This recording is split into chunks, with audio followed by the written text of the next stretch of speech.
પત્ની અમે લોકો આખું સમાજ આજે આવેદન આપવા આવ્યા હતા એસપી ઓફિસ, અને અમને સંતોષ છે કે અમારી સાથે છે અને જે પણ આગળ કાર્યવાહી કરશે એ કાયદેસર કરશે. બાકી કાયદા વગર કશું બી થશે તો અમે લોકો આંદોલન કરીશું. આ અમારી માંગે ખાલી. અને જાહેરમાં મારવાની સત્તા નથી કોઈને.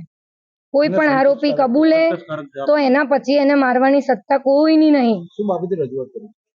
બસ એ જ કે એને કાયદેસર આગળ ચાલો. એ મુખ્ય આરોપી બનાવડાવવામાં આવ્યો, એને મીડિયામાં ચર્ચા ચગે જઈએ મારા કારણે, કેમ કે મેં લવ મેરેજ કર્યા હતા, છતાં પણ એને એવી રીતે જાહેર નથી થયું હજી કે એ મુખ્ય આરોપી છે. તો એને આટલો બધો ચંગે કેમ ચઢાયો તમે લોકોએ? બસ આ જ કેવું મારું એ. અને એને ઝપાઝપી કે હાથ ચાલાકી પણ નથી કરીને હજી પ્રૂફ નથી થયું.